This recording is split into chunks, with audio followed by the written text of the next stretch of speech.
Welcome to Politics Done Right. I am your host, Egberto Willies. This is a progressive program that will take the mystery out of politics. This is the program that will encourage you to make sure government becomes we the people. Whether you are liberal, progressive, conservative, or otherwise, you get to air your point of view. We are an independent media outlet that, unlike mainstream media beholden to corporations, we only owe allegiance to you. Remember, you can also send me a tweet at EGBERTOWILLIES. That is at Egberto Willies. Let us engage. It is Politics Done Right. Well, folks, welcome to one more edition of Politics Done Right. I'm Egberto Willies, your host. Thank you so kind of being a part of the show. We are going to have a great show today. Let's see. Time to ride out, says Bruce Pollard. Time to ride out. Hey, Michael Rudnan says, I am not feeling well today. Aches, chills, tiredness, coughing, sneezing, congestion. It's probably just a cold, but what's the chances I've caught COVID a second time? Don't have any COVID tests remaining, so the pharmacy tomorrow. Probably only staying a while today. My brother, please get healthy. Please get well. Drink a lot of fluids. Drink a lot of orange juice, vitamin C, zinc, etc. Boost that immune system. But I'm so sorry that you're not feeling good. I mean, you started that with yesterday. I remember yesterday you spoke about how you were tired, etc. Well, look, folks, let's all give Brother Rudnan our positive affirmation. We need Brother Rudnan around here. He makes sure and keep us on our T's, or keep our T's crossed, our I's dotted. Let's see. It says vitamins ain't gonna help at all. Well, you know, some people say yes, some people say no. I don't know. Vitamin C usually helps me. I think whenever I start to get something, for me, it's vitamin C and zinc. You know, I'm not gonna argue. Some people say there are studies that says good, studies says not good. I don't know. I tried. You know, what the heck. But anyway, what we got here is Brother Rudnan under the weather. Let's give him more positive affirmations. Brother Rudnan, positive affirmations. Please get better soon. Michael Rudnan says, Egberto, vitamin C is about preventing scurvy. It does nothing for illness. Okay, all right. Let's see what else we got here. Eric Hayes, welcome aboard. Michael Rudnan, welcome aboard. Melanie Keelan from Barcelona, Spain. You know, I just love to say Barcelona, Spain. It just sounds great. Although it's really Barcelona, España. And she would tell you now, she knows how to speak Spanish very well. Barcelona, España es donde está nuestra fabulosa, nuestra bella Melanie Keelan. Welcome to our show, Melanie Keelan. May Wood is in the house as well. Good afternoon, May Woods. E2247 says, Hola, Egberto. Hi, Egberto. And I've saluted Brother Bruce before. And let's see who else we got in the house. Yvette Avery Herod. Let me serenade Miss Herod in Spanish. Nuestra bella, nuestra hermosa. ¿Cómo está nuestra héroe de los uniones?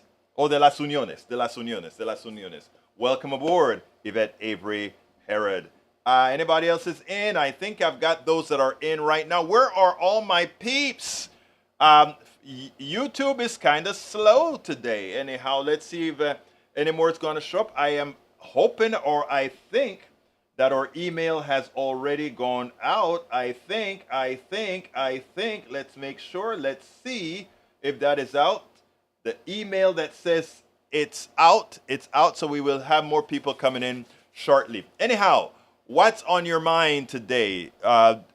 Would it be that maybe the Republican policies that they're urging President Biden to acquiesce to will starve several Americans? Well, you know, I'm going to start with that story today from the Common Dreams, because when I saw that story, it really hurts the heart. Let's go ahead and get that on the screen real quickly. It goes like this. U.S. family hunger woes growing as GOP targets food aid cuts for millions. It's already hard enough for parents to make ends meet, and now they're being put at the center of these dangerous political games, said one of the advocates. I want you to think about this. Have you been to the store? I don't do the shopping around here for groceries, etc. My wife does all the groceries. Every now and then they just send me, Egberto, go buy that, and I just do what they tell me to buy. But the other day I went shopping. Welcome aboard, Lloyd Tackwell. Welcome aboard. I went shopping to the grocery store where I actually bought groceries. In other words, I was a part of looking like I buy groceries. And I'm going to tell you something, guys.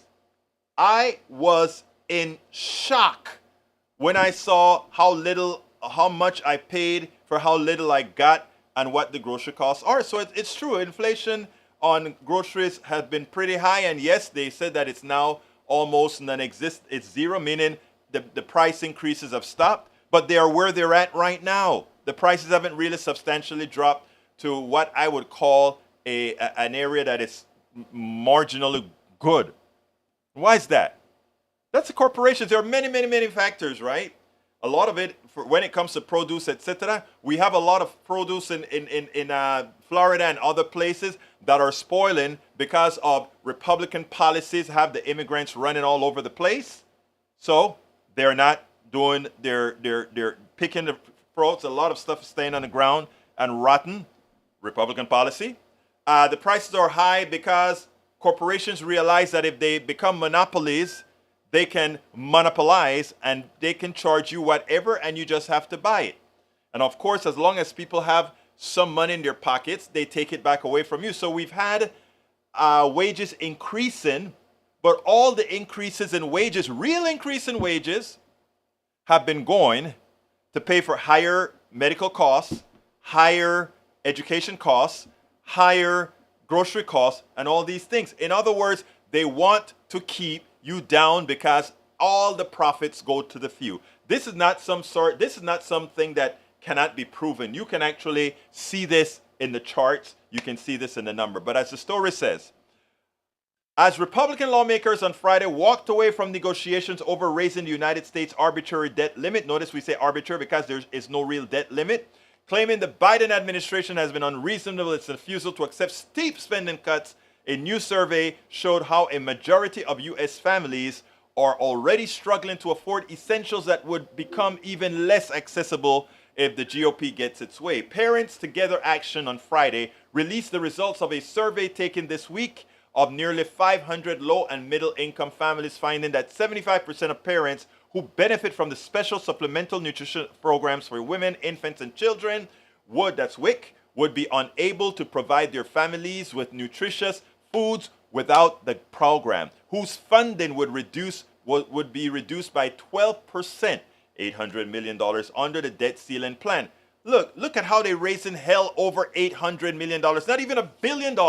But when it came from Ukraine, they had no problem. We just send Ukraine $30 billion. We just send Ukraine $40 billion. We just send Ukraine $100 billion. But to give Americans who are starving, who have issues with raising money to eat, $800 million to cover Americans across the country. Across the country. What do? They balk. They want to cut it. Continuing. More than half of WIC recipients told Parents Together that they would not have enough.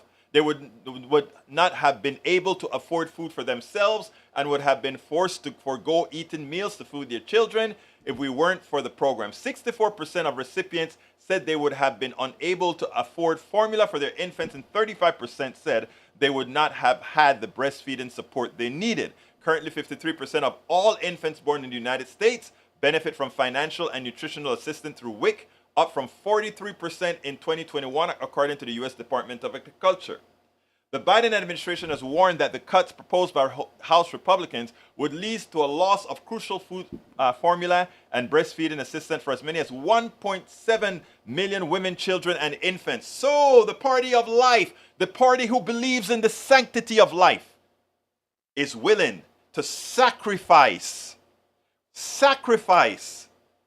good American citizens, women, children, infants, so that they can continue to give the wealthy huge tax breaks. Welcome aboard, Lee Grant. Welcome aboard, Paul Fleming. Welcome aboard. I saw somebody else as well. Welcome aboard. So that is the Family Values Party. That is the party that believes in the sanctity of life. That is the party that says, oh, we must protect that group of cells in the womb at all cost.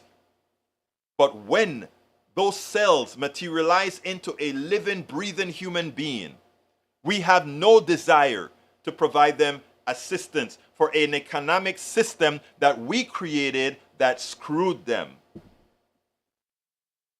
Yes, it has to go to the Senate, my dear beautiful lady, Breach MCP. Welcome aboard, Breach. Yes, it has to go to the Senate. All right, so continuing. The Biden administration, or rather, Elian Arriesa, executive director of Parents Together, said in a statement that the GOP strategy will backfire. Republicans proposed budget illustrates just how far they're willing to go to protect billionaires and corporations. Their cruel plan to take WIC away from 1.7 million pregnant or postpartum parents and their babies, leaving countless infants without the formula they need to survive, and taking away nutritious food from breastfeeding mothers is not going to go unnoticed.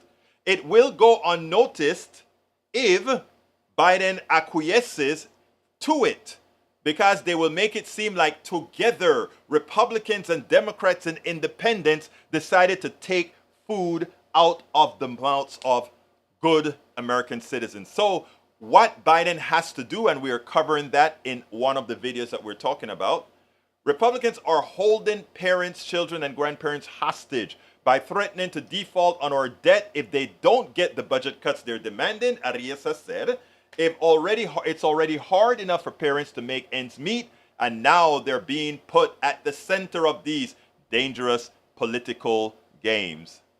As the Center on Budget and Policy Priorities said Thursday, House Republicans released their fiscal year 2024 agricultural appropriations bill this week, including the harmful policy changes and deep funding cuts needed to adhere to the austere funding caps included in the party's debt ceiling proposal.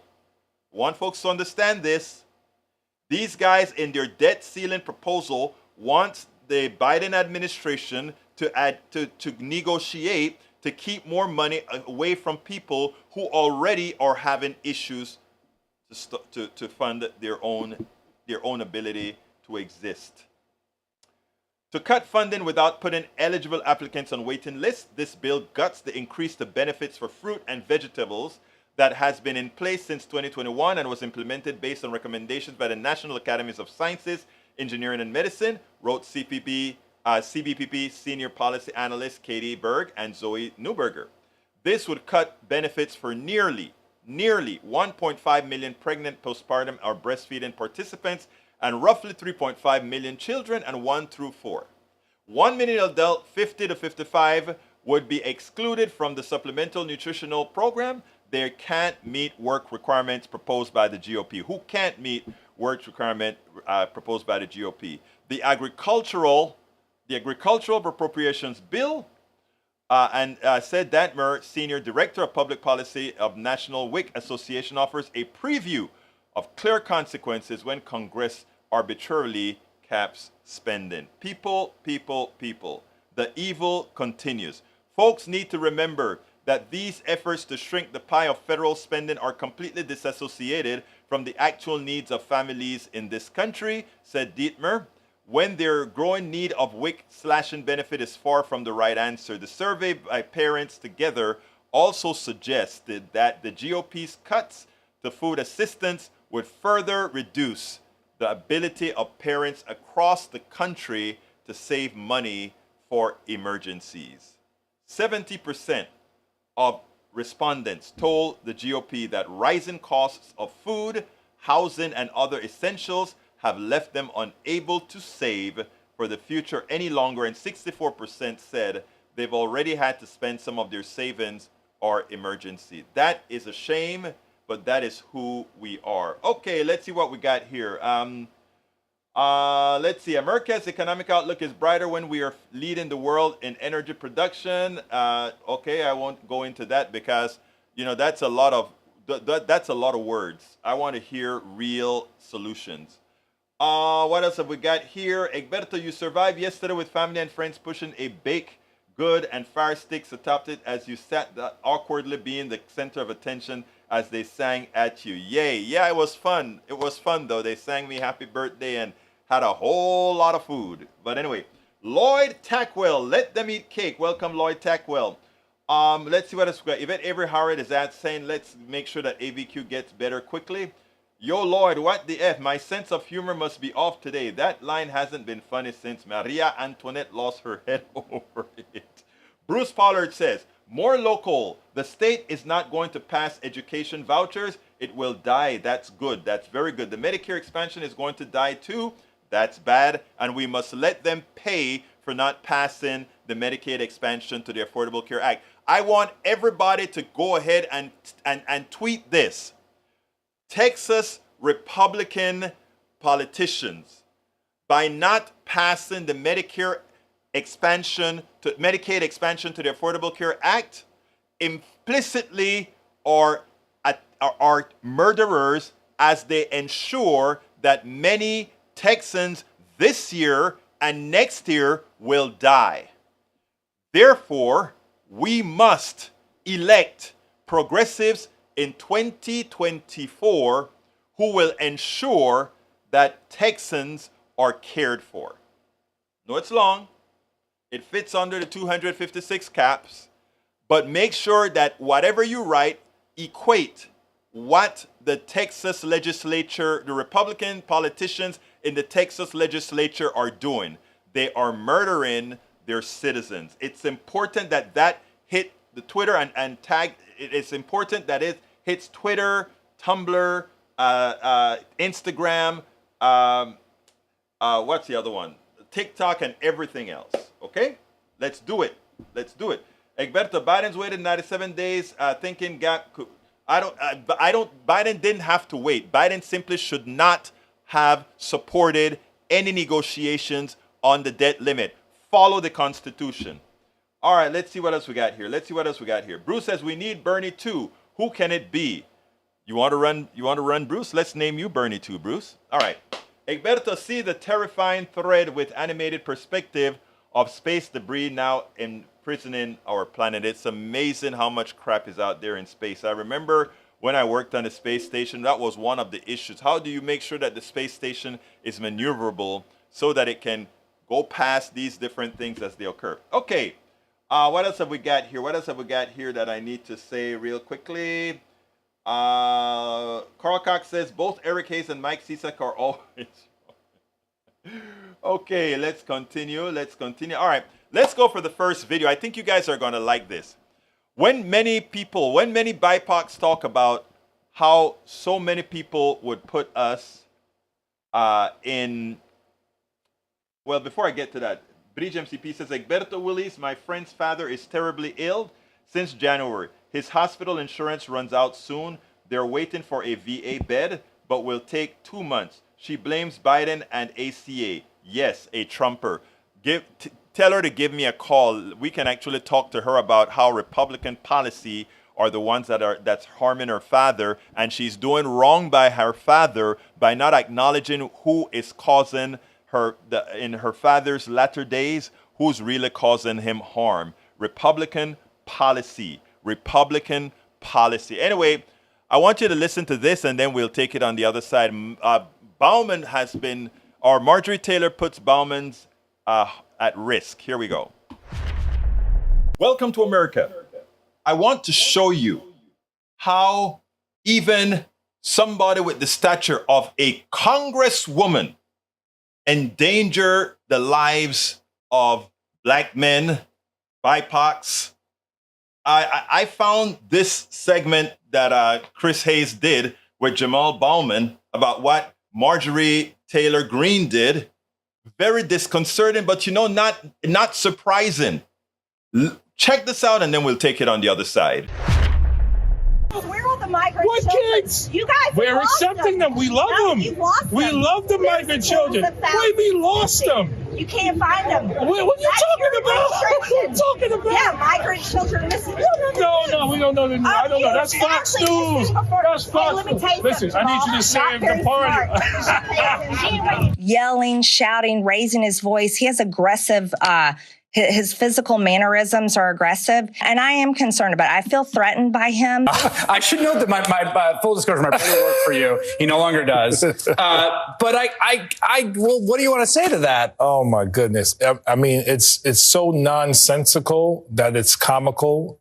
You can see clearly in the video that we were like playfully jousting with each other. She was laughing. I was laughing. We were talking about each other's party and certain issues. So the demeanor and the disposition, on the steps, it was playful. We were going after each other. Yeah. So for her the next morning to say what she said, I mean, it's a complete 180, number one. It's no longer comical now because now you are using historical racist tropes toward black men, menacing his mannerisms. I'm afraid that's the stuff that got, Trayvon Martin killed, Tamir Rice killed, Michael Brown killed. I mean, I believe Officer Darren Smith literally talked about his presence and his strength as an excuse for killing him. And this has happened to black men historically. And so now we're in a dangerous space. And that's why I wanted to be really, really clear to reporters today how reckless and dangerous her statements were. And she should know better. I believe she knows better. This is another reason why we need to teach the accurate history of America in our schools and make sure African-American history is a part of that, because her rhetoric and her behavior in Congress outside of me, pictures with the AR-15 with the squad behind her, chasing David Hogg and stalking him as he engaged in activism around gun violence. Her rhetoric, her language, her behavior has been aggressive and intimidating since she's gotten into Congress. Now she's trying to displace it onto me. I want to say also that if this gesture, which you were doing, is aggressive, then all of my paisans. That's right. They are in trouble. That's New York City right there. But that is New York City right there. But the other thing, to get to your serious point, I don't want to. I mean, what I thought was, well, if she had said this without the video. Like, we had the video, right? So you could look at the video, I was like, this is ridiculous. Yeah. But when someone's just like, this black man is intimidating and physically aggressive, I mean, that's a serious thing to say in the society in which we live and have lived for a long time. Yeah. And can have real consequences. Again, throughout American history, and not just about black men, but women of color as well. And, when I first got to Congress and I had my first conversation with the squad, remember, they were coming off of Donald Trump. Mm-hmm. They would talk about the number of death threats they would receive after Trump would say something about them. Send them back or something like that. Rise in death threats. Have to increase security. So this is dangerous territory we're walking in here. We got to be very clear about that. And we need her to say on the record, one, she should apologize to me on the record. Two, ask her directly, do you want physical violence to be inflicted upon Congressman Bowman? And let her answer that question. Because at the end of her statement, it was, we need to watch him. That's almost like Donald Trump, stand by and stand back to the Proud Boys in that debate a couple of years ago. We need to watch him. What are you saying? It's just, It's crazy. And again, this is why we have to teach history accurately so we can all be more enlightened as we govern. Now, let me tell you, it is when you watch your TV every day and you see crime on TV, the producers that have the host doing what they're doing choose which crimes they're going to highlight. It is so often that most of the crime that they highlight will give the indication that all these violent crimes, all these the thievery, the robberies, etc., they would give you the impression that all these people look like you know what. People of color doing all these crimes and, everybody else is okay if you assume what you saw on TV was true. And the interesting thing is about democratizing the newsroom has not been successful in ensuring that what you see on TV is actually what is occurring in society.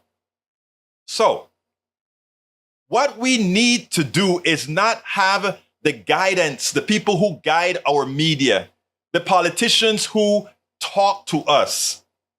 We can't depend on those to give accurate information on what we're doing. We depend on having to educate the grassroots so that when Marjorie Taylor Greene does what she does and says that Jamaal Bowman, Congressman Jamaal Bowman, is a threat to her, she feels threatened around him, when the video actually shows her playful with this man. When she is an instigator that goes around with AR-15s next to the squad, etc. But the aggressor is Jamaal Bowman, when he has never shown an aggressive piece of sand in his body. This is what we must go through. And until we understand that, and as he says, until we learn history and how these things have historically happened, why do most of white Americans believe that somehow the crime rate among Black folks, Latino folks, is greater in the aggregate than white people in the aggregate? It's not true. First of all, BS in, BS out. Here in my white community of Kingwood, kids don't get arrested when they do things wrong. They don't. I live next to a park where a lot of things happen in the park. And when the cops happen to go out there, these kids get a pat on the back and say, go home to daddy, go home to mommy. In South Park or Studi Wood, which are predominantly Latino or Black or BIPOC communities, anything happens, they go to jail, go straight to jail. And it doesn't matter who the officer is, they go to jail. They get a record, they're in the system, so they're counted. All these kids that do different things out here in this neighborhood, the FBI cannot count them in any stats. You know why? Because they're not arrested. They're not placed into the system. How many times have you seen somebody stop and fighting with cops and then resolution, they let them go? A friend of mine has been told when a drunk kid hit him at a McDonald's, the cops comes out and tells him, you know, this guy has a scholarship. He's going to be going to the University of Texas. Could you kind of not press any charges here, and just his father's on his way? The cop. Again, what Jamaal Bowman went through is something that everyone should be cognizant of. And what Marjorie Taylor Greene did is tantamount to what the woman did in the park in New York when she got upset at a Black guy who said something about her dog, and then said, oh, he's attacking me, putting people's lives in danger. That is America. And that is why we have to change it at the grassroots by educating people, because those on top love to see that dissension. Those on top wants to make sure that the fear among folks continue, because under that condition, they can keep control. Absolutely, absolutely. Hey, notice the tweet on the screen from Stephen Ratner, an economist. I want you to see. Thank you very much, Paul Fleming, for that tweet. I mean, that says it all. I mean, it's so important. Bridge, you spoke about the VA. You should send a piece of cake to your friend with a card that inspires her to work for her father, and point out this difference in what the two budgets look like. 4% increase in discretionary funding by the Biden administration, which actually is under the current inflation rate. But what does the Republican policies want to do? They want to cut those by 47% from the current values. And what does that include? As stated within the tweet that he made us aware of, that Brother Fleming made us aware of. Look at what it covers. We cut Homeland Security, transportation, agriculture, education, justice, state, human services, EPA, the environmental protection agencies, the health and human sources, HUD, NASA, energy, labor, interior, treasury, commerce, international aid. You have to be careful when they say we are just going to keep spending at the same level we did in 2022, and you're going to keep the tax cuts, and you're going to keep the defense budget on the growth path that it's on, but you're going to keep the same spending levels. That means those guys that's on the screen right now gets cut. That means defunding the police. That means defunding transportation. That means defunding NASA. That means defunding the Interior, Treasury, and all these other organizations, because that's where your discretionary spending is.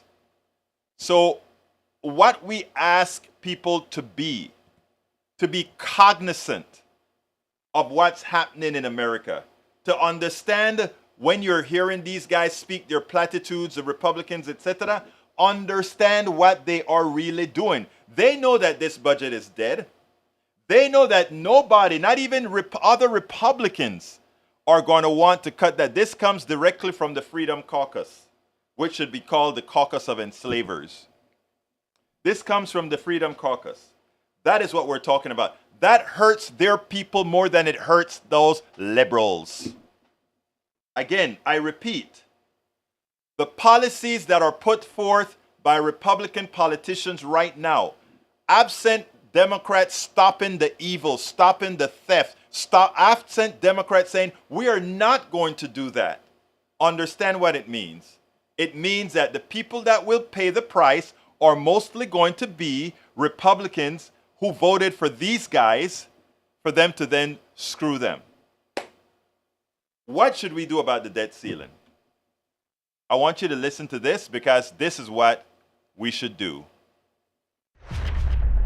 I love Ed Markey's response when Katie Tur says, will you negotiate for forcing work requirements on those receiving SNAP, food stamps, etc.? And he says, no, I'll vote against that. And why would I vote against that? And then Katie says, the poll says that 49% of Democrats, 66% of independents, and 80% of Republicans want a work requirements for food stamps. And he says, well, did you ask them about the polls about tax cuts for the wealthy? She says, oh, they hate that too. Here's the thing. You have to be careful of how you ask the question. People would have a tendency to believe that work requirements are there to reduce the usage of the SNAP benefits, which would probably reduce the usage of SNAP benefits, because you are forcing people who are on food stamps to attempt to find a job. Here's the deal. Most people want to have conditions where they have a job. Now, forcing all the paperwork and the bureaucracy to create the system that's going to test people if they're looking for a job and all of that, that bureaucracy costs money. You will probably spend more money on that bureaucracy than those who would try to cheat the system. It's the same reason why when we gave PPP loans, that we didn't ask a whole lot of questions of these businesses. But for businesses, we just throw the money at them and they can do as they please. But for the poor person who are going through the indignities of being poor in this country, we want them to suffer. I want you to listen to how Ed Markey spoke about this, and then we'll take it on the other side. One of the people who is urging President Biden to invoke the 14th Amendment, that is the Democratic senator from Massachusetts, Ed Markey. Senator, thank you very much. I'm going to ask you about that in a moment, but I do want to ask you about work requirements. If a deal is made on adding work requirements to any one of the areas that Benji Sarlin just laid out, would you say yes to that? Would you vote yes? I would vote no. How outrageous would it be that the trillions of dollars of tax breaks that Donald Trump and these very Republicans extracted for billionaires in America and millionaires in America are untouched. And the only thing we deal with are poor people and work requirements for them in order to receive relatively small benefits from the federal government? That is absolutely unconscionable. So it just shows you how much the right-wing Republican caucus of the Republican Party is now controlling this discussion. And from my perspective, it's just cruel, it's heartless. By the way, 50% of all children in the United States, 50% will be on food stamps, will be on SNAP at some point in their life.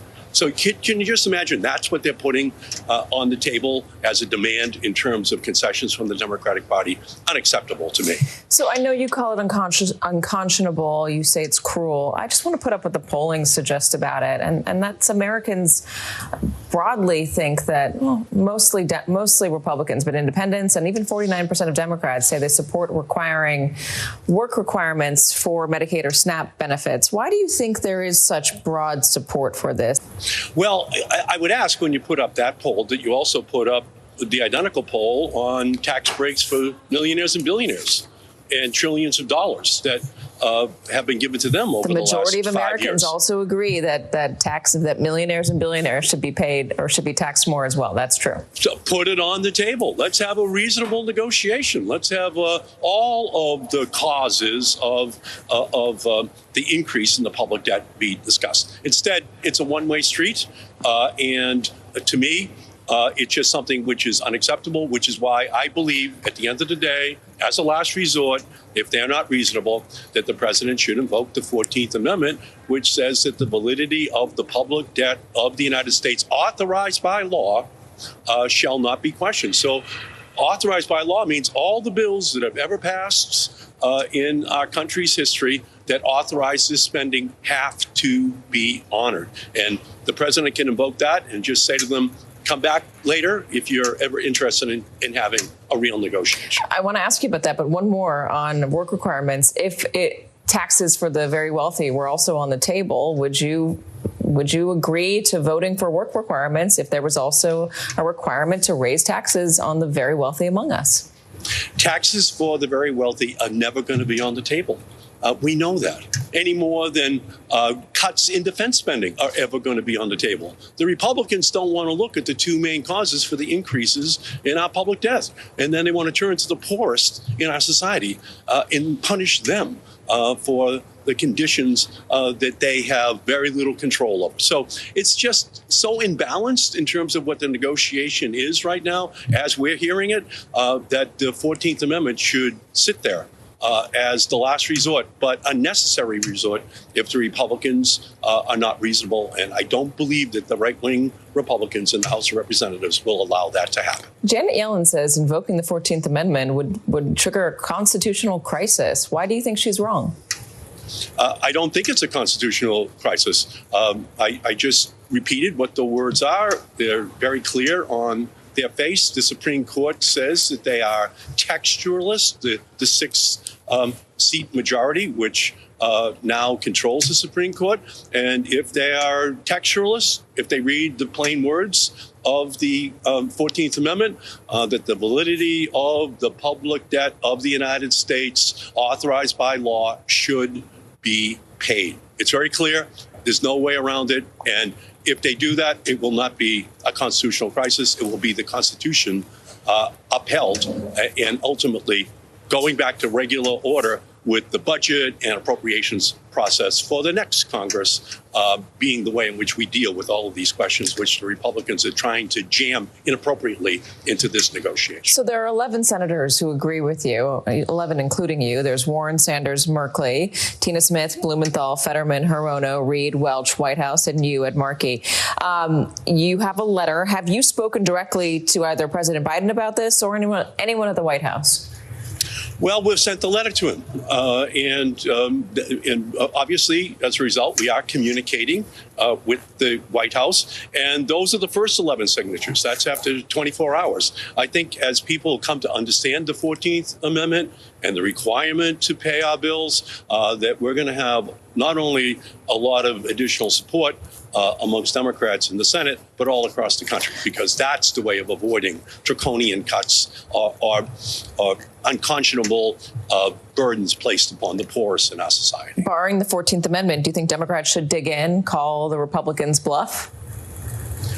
Look at the Republicans are bullies. You know, they bullied their way into stealing 2 Supreme Court seats. They want to bully their way into using our public debt as a way of extracting unjustified concessions from this congressional process. And we have to stand up to the bullies, or else they'll keep coming back over and over and over again. And again, that's why the 14th Amendment is one of the strategies that we have to seriously consider and, if necessary, to ultimately use. So again, the 14th Amendment is what we need to do. Get rid of the bullies. Stop taking advantage of the poor. Most of the people in the poor want to work. To go ahead and say, we have to have you document all these work requirements to go ahead and qualify for what all of us, the commons, want to provide to you, is simply hogwash. We don't do that when we're given tax cuts. We don't do that when we're given subsidies to businesses. And that's why the business is the biggest form of welfare in this country. It's businesses who rip us off. Businesses who take our monies for the military, businesses who create the military industrial complex, the prison industrial complex, and all these things. What do? They overbill, they rip us off, and we're going to go off the measly food stamps the few dollars we're given in food stamps for people, and say, to get these measly dollars, we're going to create yet another bureaucracy, likely run by a private company, to determine if we're going to give you whatever amount of few dollars we give you so that you don't die from hunger. Folks, ask the questions correctly, people, so that when you do a poll, the humanity of people can come out other than what you have instilled in their minds to make the wrong choices. Ed Markey, you're correct. President Biden, the 14th Amendment is the way to go. Let them take it to court. Let them be the ones who say, we don't want to use the 14th Amendment to prevent the catastrophe, so let's cause the catastrophe by having a right-wing court vote with us. I doubt they'll do it. The businesses will get to them before. The businesses will definitely tell them, you can't do that. Are you crazy? Anyhow, here is what's happening. Let's see. Cheryl Brackens, let's see if this is somebody who wants to come in. May I help you? Would you like to be on Politics Done Right? Yes, Egberto, I would like to. Okay, talk to me. Yes, sir. I've been breaking down this argument for the debt ceiling, and Ed Markey said something that was very prominent. Basically, it's like when it comes to taxing the rich, who actually get tax credit at the end of the day, they never seem to want to have that conversation because they're lining their pockets.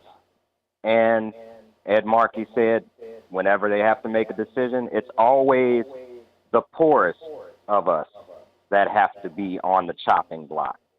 So those of us who are already struggling, trying to use these benefits for our basic needs, they use that as a bargaining tool to basically say, either you're going to cut this or we're not going to have a functioning government. And it's malarkey, at any point, to basically say it's always like, at what point does the government, meaning the officials we have elected, acknowledge that when you give the resources to the people who need it the most, they're going to use it. The millionaires and billionaires, they don't use those extra tax credits for anything but to hoard wealth. They are wealth hoarders. That's all they are. And I love hearing you every day preach what I call the gospel, because you say the truth, the whole truth, and nothing but the truth. Thank you so kindly. I think this sounds like, this is Ray, right? Yes, sir, the one and only. Yeah, because that didn't show up on the screen. Another name showed up on the screen, so I just wanted to make sure it was you. But let me tell you, my brother, first of all, thank you for the kudos. Second of all, you're absolutely right about what Markey had to say. And thirdly, I want to point this out, right? Most people understand this, but they just, even those on the right understand what you're saying.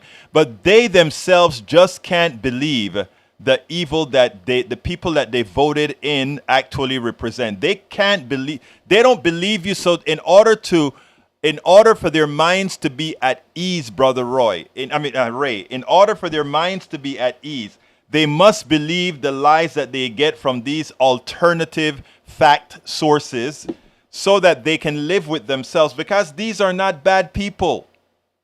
They just can't believe their politicians can be this evil to cause this much harm, not only on getting the libs, but this harm is actually more so on them than it is on libs. And that's what we have to try to get. That's how we have to get to them, Brother Ray.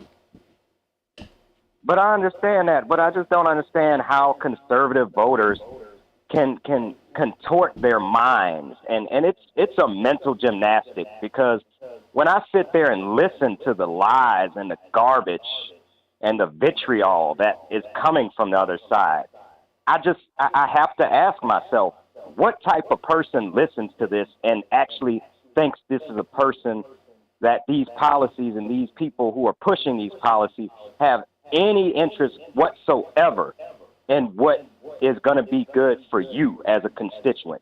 I can't figure it out. You know, as a progressive, I'm flabbergasted. I read you, Ray. Look, first of all, I can't argue with that. The only thing I can try to do is understand people, so that in understanding them, I can somehow later on or slowly get to them.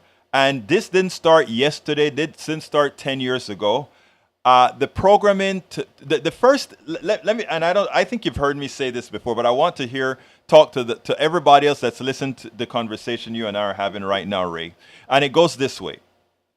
For a very long time, we understand that a collective government that takes our resources together for those things that belong in the government sector. I'm not talking about, look, I don't want the government owning pizza shops. I don't want the government owning hardware stores and that kind of stuff. That belongs in the free enterprise. I don't want the government owning things of entertainment and all of that. That doesn't belong in the domain of the government. But for healthcare, yeah. For energy, yeah. All these things I want government to have a hand in, so that we are not gouged by the things that we must have. If you must have it, it means that those who offer it can easily create a monopoly if it's not very well regulated. So here's what I'm saying now. These people were taught to believe that government is bad. And how do they do that? They first had to disassociate. They had to disassociate you, the person, from government. Even though even within our flawed constitution, we talk about we the people is our government, right? We the people is our government. So therefore, they had to create that draconian disassociation with person from government. If you can disassociate person from government, then you can malign government and cause that person to hate everything relative to government, which is something that you ostensibly should be controlling. And so they, in effect, have created bad government by forcing people into the false belief that government is bad, and as such, they elect those who think government is bad, and those they elect make government bad. It is a circular, what we call in software programming, the deadly embrace. The deadly embrace is what they've done. They have made the Republican section of our country now. And by the way, it wasn't always the Republican. I mean, I'm not going to give the Dixiecrats and the Democrats a break. They once were horrendous. Definitely. We have one running for mayor. Exactly. So we have to understand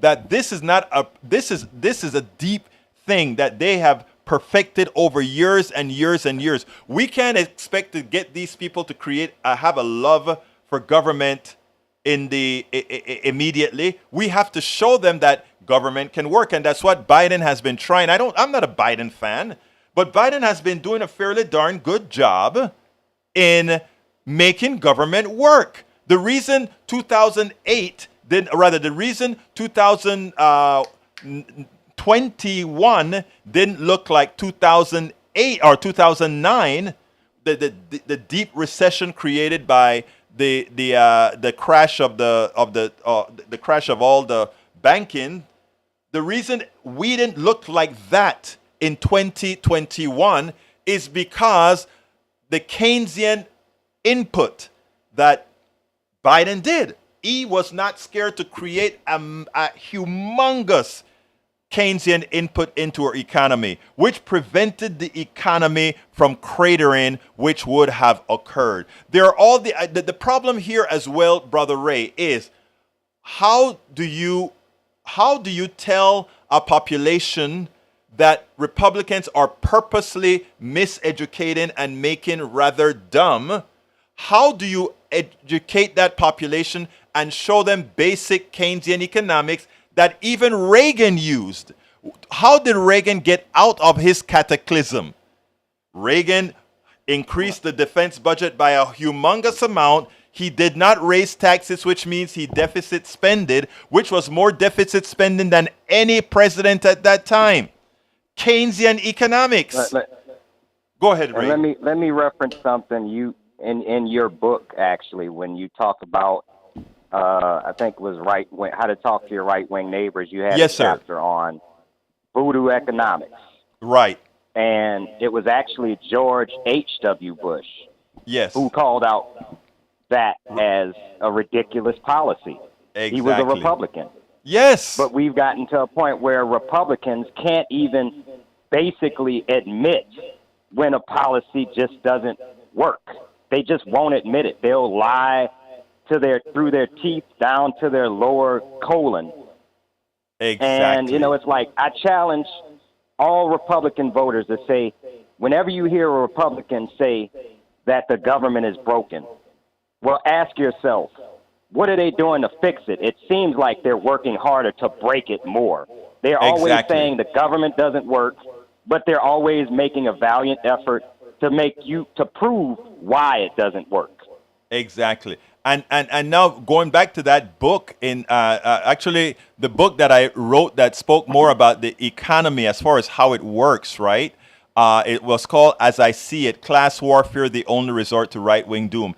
And in that book, I actually gave President Bush the one that came right before Clinton, I gave him the deserved kudos that he had. And the reason I gave him kudos was when he called supply side economics voodoo economics.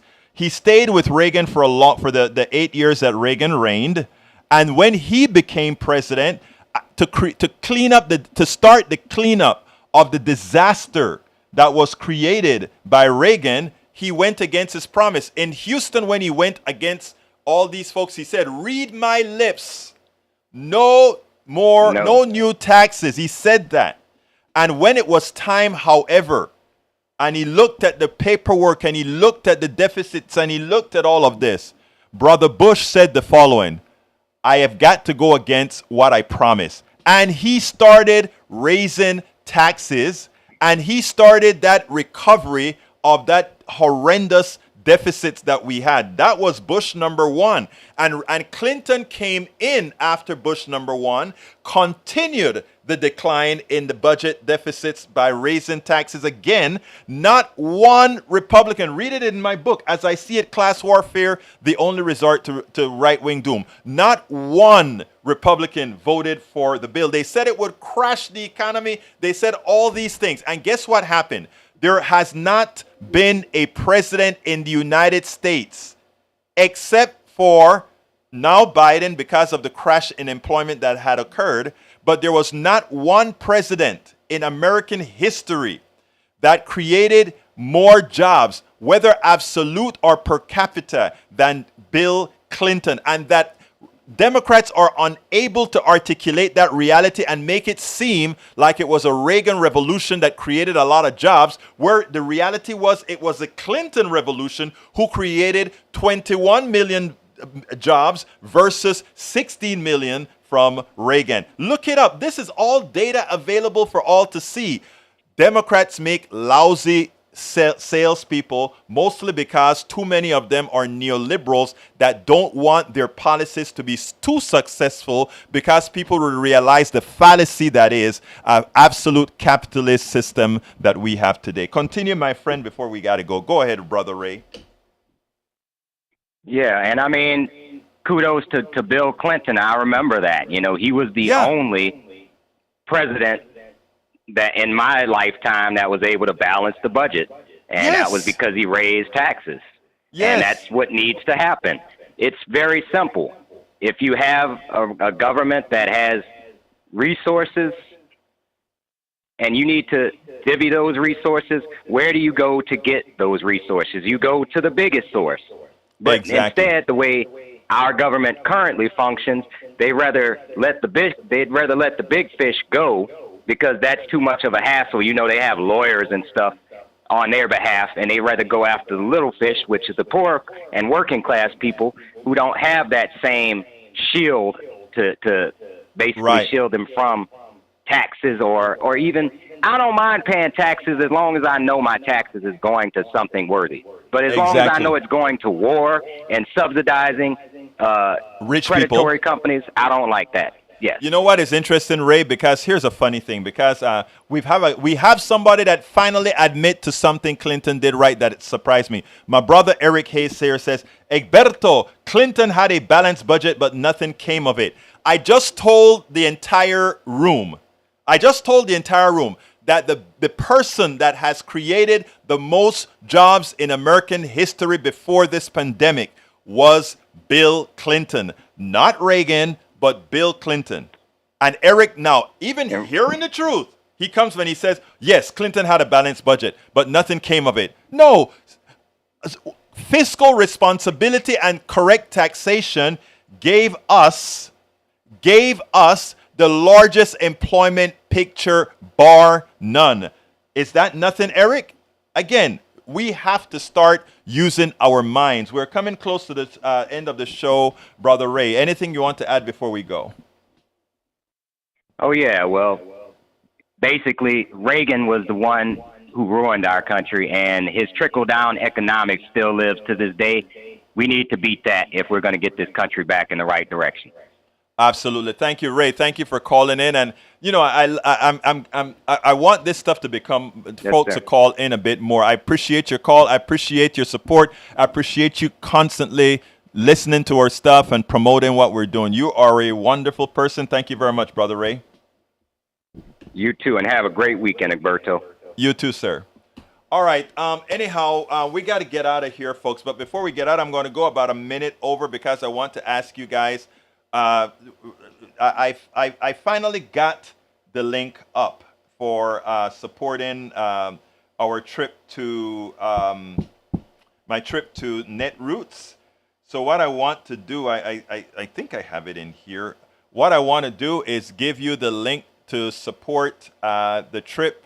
And like I said, everybody who supports the trip, you will be getting you will be a producer of the each video. Your name would appear. Your name will appear in the scroll for the video as well of every video. We'll have anywhere between 25, 50.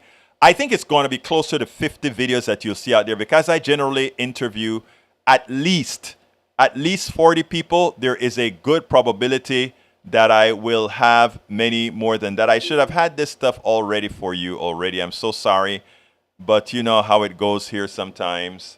Let's see if that's it. That's not it. That's not it. It's in Hotmail more than likely. Let's see. I'm coming to it right now. What I want to tell you guys is, please support. Here it is. I think that's it. Yeah, that's it. Please support our fundraiser for the trip to Chicago. You can find it right here. I just prepared it today. I'll go ahead. I just prepared it today. That is how you can support Netroots. Let's see, Netroots. Let me put it in Netroots Chicago support. And here is the link. And what are you going to get? For everybody who no matter what you give, will be on the scroll for every video that we produce out of Netroots Nation 2023. Those that give, there's going to be several ranges. Those who give $25, I haven't written it up yet. $25 will get some more recognition. $50, maybe a link with a page, etc. I'm going to finish that all up tonight, and I'll be sending it out in one of my newsletters over the weekend. But I just want to give you guys a head start. If you want to put a few dollars in there to support the trip, we will be most indebted to you for doing that. Anyhow, I got to get out of here. My name is Egberto Willies. This is Politics Done Right. And you guys know how I end this baby. I am what? Out!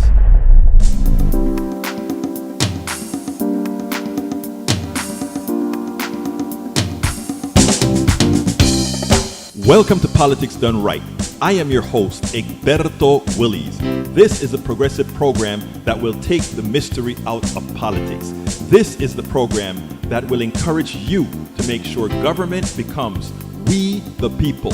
Whether you are liberal, progressive, conservative, or otherwise, you get to air your point of view. We are an independent media outlet that, unlike mainstream media beholden to corporations, we only owe allegiance to you. Remember, you can also send me a tweet at EGBERTOWILLIES. That is at Egberto Willies. Let us engage. It is Politics Done Right.